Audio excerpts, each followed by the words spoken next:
ஆதி என்னும் பராபரையே அன்பான மனோன்மணியே சோதி எனும் பஞ்சகத்தாலே சொற்பெரிய கரிமகனே செய்தி நீக்கும் கந்தவளே திருத்துகின்ற குருநாதர்களே 18 சித்தர்களே பண்பான பரமசிவமே ஓதியே ஜோதிடங்கள் உரைப்பதற்கு நாத விந்து வடிவாக நல்ல துணை ஆவீரே. உலகில் உள்ள தமிழ் பேசும் அனைத்து நல் உள்ளங்களுக்கும் ஜோதிட சான்றோர்களுக்கும் ஆசான்களுக்கும் குருமார்களுக்கும் ஜோதிட ஆர்வலர்களுக்கும் மற்றும் ஜோதிட நண்பர்களுக்கும் மற்றும் மாணவ மாணவியருக்கும் மற்றும் தாய்மார்களுக்கும் மற்றும் இந்த காணொலியை காணும் உங்களுக்கும் ஆஸ்ட்ரோராஜின் இனிய வணக்கங்கள்.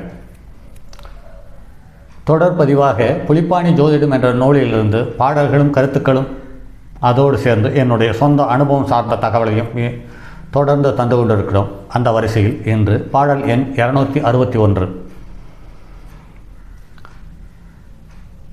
கேது திசையில் சுக்கிர புத்தி சார்ந்த தகவலை இந்த பாடல் வலியுறுத்துகிறது. வாருங்கள் நண்பர்களே, பாடலுக்குள் செல்வோம். பகையான கேது திசை சுக்கிர புத்தி பாங்கில்லா மாதமது 14 ஆகும். தகையான அதன் பலனை சாற்ற கேளு தாழ்வில்லா சத்துருவால் விளங்குண்டாகும். நகையான பூசணங்கள் நசிவதாகும். நாரிழையால் தன்னுடனே அபமிருத்து காணும். வகையான ராசாவாள் மன மகிழ்ச்சியாகி மனைவி மக்கள் தன்னுடனே வாழ்வான் காணே என்று பாடலை முடித்துள்ளார். பொதுவாகவே கேது திசை சுக்கிர புத்தி நடக்கும் காலத்தில் சுக்கிரனுக்கு நட்பு கிரகங்களான புதன் சனியினுடைய ராசி லக்கணங்கள் அமைவர்களுக்கு ஓரளவு செல்வம் செல்வாக்கை தந்து விடுகிறது என்பது நடைமுறையில் காண முடிகிறது. அதே சமயத்தில் இந்த காலகட்டத்தில் மதிமுக்கால் மந்திரங்கால் வேலை செய்வினை சம்பந்தப்பட்ட விஷயங்களை குடும்பத்திற்குள் அப்படியே தலைகாட்ட ஆரம்பித்து விடுகிறது. அதனால் சஞ்சலங்கள் ஏற்படுவது மட்டுமில்லாமல் பொருளாதாரத்தில் சேதத்தையும் விளைவித்து விடுகிறது. நிலம் பூமி சம்பந்தப்பட்ட விஷயங்கள் பெண்களினுடைய தலையீட்டால் பலமான சங்கடங்களையும் பாதிப்புகளையும் தந்துவிடக்கூடியத அமைப்பாகவே இருக்கிறது.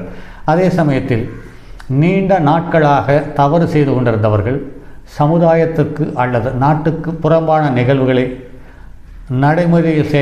நடைமுறையில் செயல்படுத்தி கொண்டிருப்பவர்கள்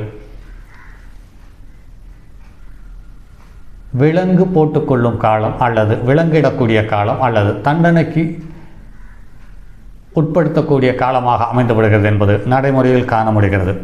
ஆக கேது திசை சுக்கிரபுத்தி என்பது அவ்வளவு சிறப்பாக கருதுவதற்கான பலனை தருவதில்லை என்பது நடைமுறையிலையும் காண முடிகிறது.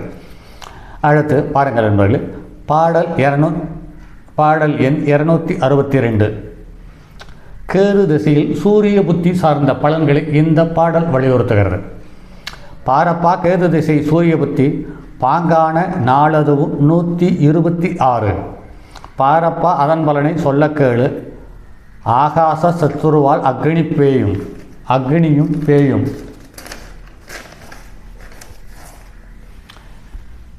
சேரப்பா சேர்ந்ததுமே கூடிக்கொள்ளும். சேர்ந்து நின்ற தந்தை குரு மரணமேயாகும். வீரப்பா வீண் செலவு மிகவேயாகும். வீடு விட்டு கசாயம் பூணுவானே காவிசாயம் பூணுவானே என்று கூறியுள்ளாரோ.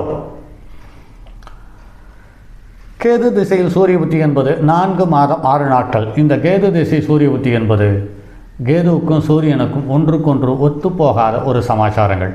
சூரியன் கௌரவம் செல்வாக்கு பந்தாவை தேடக்கூடியவன். கேது இவை அனைத்தையும் துறந்து காவிக்குள் தள்ள துடிப்பவன். ஆக இந்த கேது திசை சூரிய புத்தி என்பது ஓரளவு கால பகை கொண்ட குணாதிசயங்களையும் செயல்களையும் பலன்களையும் தருகிறது என்பது நடைமுறையில் ஏற்றுக்கொள்ளக்கூடியதாகவே இருக்கிறது. ஆக இந்த கேது திசை சூரிய புத்தி என்பது அவ்வளவு சிறப்பான விஷயங்கள் இல்லை. குறிப்பாக சொல்லப்போனால் கௌரவம் செல்வம் செல்வாக்கு சார்ந்த விஷயங்களுக்கு ஆப்படிக்கிற அமைப்போடவே அமைகிறது என்பது பாடலிலும் சொல்லப்பட்டிருக்கிறது, நடைமுறையிலும் ஏற்றுக்கொள்ளக்கூடியதாக இருக்கிறது. சரி நண்பர்களே, அடுத்தது பாடல் எண் 263 கேது திசையில் சந்திரபுத்தி சார்ந்த தகவலை இந்த பாடல் வலியுறுத்துகிறது. போனுவான் கேது திசை சந்திரபுத்தி புகழான மாதமது நலமும் 4 ஆணுவான் அதன் பலனை அறையக்கேளு ஆயிலையால் விலகி நிற்பால் அதமமாகும். தோணுவான் தோகையரும் புத்திரரும் பாழாம் தொகுதியுடன் பொருள் அதுவும் சேதமாகும். நாணுவாள் நாரிகையும் சலத்தில் வீழ்ந்து நன்றாக மடித்திடுவான் நலம் இல்லை காணே என்று பாடலை முடித்துள்ளார். இந்த பாடலும் சற்று ஏற்ற இறக்கம் அல்லது இழப்பு நஷ்டம் சார்ந்த தகவலையே இந்த பாடல் வலியுறுத்துகிறது. இது நடைமுறையில் ஒத்துப்போகிறது. இந்த கேது திசை சந்திரபுத்தி என்பது மனம் சார்ந்த விஷயங்கள், புத்தி சார்ந்த விஷயங்கள், இந்த இரண்டுக்கும் போட்டி வந்து மனநோய் அதிகமாக அடைந்தவர்களே அல்லது மனநோய்க்கு உட்பட்டவர்களே இந்த கேது திசையில் நிறைய மனிதர்களை நாம் பார்த்திருக்கிறோம். இதில் ஆட்டிசம் சார்ந்த குழந்தைகள் பிறந்து ஆட்டிச நோயினால் பலமான பாதிப்புகளையும் சங்கடங்களையும் அவமானங்களையும் தாய் தந்தையினுடைய நிம்மதி இல்லாத நிலையையும் தந்துவிடுகிறது என்பது காண முடிகிறது. அதே சமயத்தில் பெண்கள் சம்பந்தப்பட்ட உறவுகள், பொருளாதாரம் சம்பந்தப்பட்ட விஷயங்கள் பலமான பாதிப்புகளையும் சங்கடங்களையும் தருகிறது.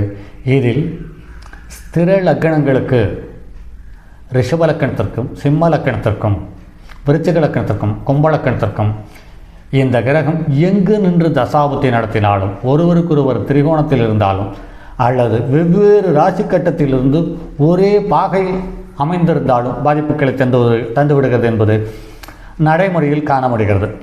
அடுத்து பாடல் எண் 264.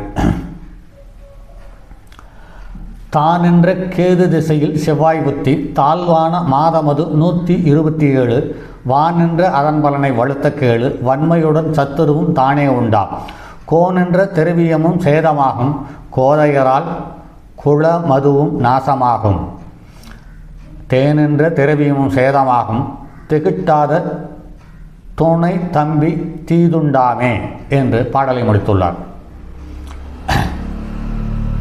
இந்த கேது திசையில் செவ்வாய் புத்தி என்பது நிலம் சார்ந்த விஷயங்கள், தன்னுடைய சொந்த பூமியில் தெய்வங்களை உருவாக்கி கொண்டாடக்கூடிய ஒரு யோகத்தை தந்துவிடுகிறது என்பது இந்த பாடலில் வலியுறுத்தப்படவில்லை என்பது என்னுடைய தாழ்மையான கருத்து.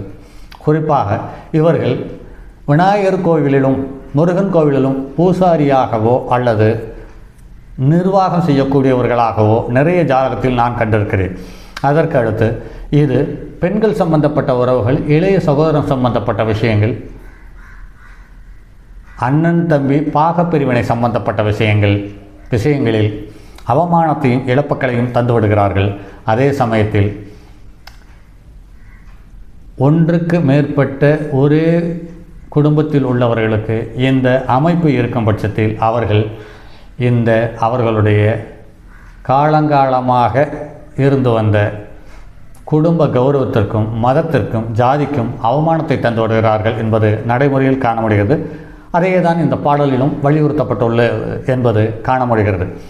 ஆக பெண்கள் சம்பந்தப்பட்ட உறவுகள், நிலம் சம்பந்தப்பட்ட உறவுகள், தம்பி சம்பந்தப்பட்ட உறவுகள், இந்த 3 உறவுகள் சம்பந்தப்பட்ட விஷயங்களில் சில நேரத்தில் காவல்துறையினுடைய கட்டுப்பாட்டுக்குள் போய் அவமானப்பட வேண்டிய சந்தர்ப்ப சூழ்நிலையும் உண்டாக்கி தருகிறது என்பது நடைமுறையில் காண முடிகிறது. சரி நண்பர்கள், அடுத்து பாடல் எண் 265. இந்த பாடல் கேது திசையில் ராகபுத்தி சார்ந்த தகவலை இந்த பாடல் வலியுறுத்துகிறது. வாருங்கள் பாடலுக்குள் செல்வோம். உண்டான கேது திசை ராகபுத்தி உண்மையில்லா நாளதுவும் வருடம் ஒன்று நாளாகும் நாளதுவும் 3 ஆகும் நலமில்லா அதன் பலனை நவிழக்கேளு விண்டாகும் சத்துருவால் சோரபயம் வினையான மனைவி தன்னால் வீண் கழகமாகும் ஒன்றாகும் உன் உடம்பில் பிணியுண்டாகும் உறுதியுள்ளா உன் தெய்வம் ஓடும் தானே என்று கூறியுள்ளார். இந்த கேது திசை ராகுபுத்தி என்பது இரண்டும் நைசர் கிரகம் என்று சொல்லக்கூடிய நிழல் கிரகம் சார்ந்த பலனை அள்ளித்தந்து விடுகிறது. கண்ணுக்கு தெரியாத அல்லது அபரிமிதமான பெரிய நிகழ்வுகள் யாவும் இந்த காலகட்டத்திலேயே நடக்கிறது என்பது நடைமுறையில் காண முடிகிறது. ஆக இந்த காலகட்டத்தில் திருட்டு பயம், எதிரிகளால் பயம், மனைவி சம்பந்தப்பட்ட உறவுகளால் சங்கடங்கள், அவமானங்கள், பிரச்சனைகள், இழப்புகள், நீதிமன்றம் மற்றும் வழக்கு சம்பந்தப்பட்ட மற்றும் காவல்துறை சம்பந்தப்பட்ட தொந்தரவுகளால் அலகடிக்கப்படுகிறார்கள் என்பது காண முடிகிறது.